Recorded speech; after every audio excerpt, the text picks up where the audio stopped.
Labour are an election-winning force here, in power in Wales since devolution began. But could this nation be about to witness a seismic shift? Seem to be forgotten about a bit, like. Would you ever vote for reform? I was thinking about it, yeah. Scoring big here is part of Nigel Farage's master plan.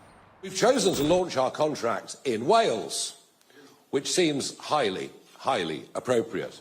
They came second in 13 out of 32 Welsh seats last year. With a new, more proportional voting system, they could well become the official opposition, or even, they say, win the Welsh Parliament next year. You don't really seem to have any Welsh policies.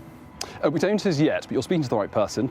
I'm one of many people working on a lot of the details of our Welsh policies. And this is a man who wants to be in charge of the Welsh Parliament for reform.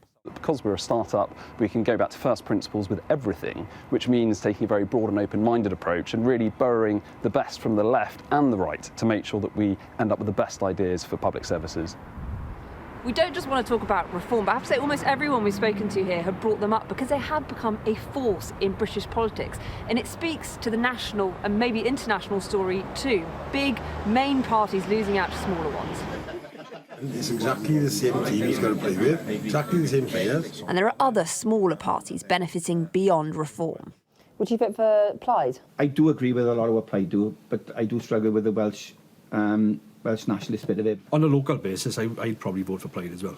Views at the Tonner Revel Rugby Club vary, but there is a general weariness. There were 3 reform voters here, none wanted to go on camera. I could say a lot of things, but I won't because Linda might kick me. And even for these Labour community councillors, it's not straightforward. Do you sometimes find it a bit of a difficult message to defend? I do. I will be honest, sorry, and I probably get into trouble with that. I really do, and people do have a go at you about it. I think the icing on the cake was, the winter fuel payment. You could argue Welsh Labour have been the biggest election-winning force in the West.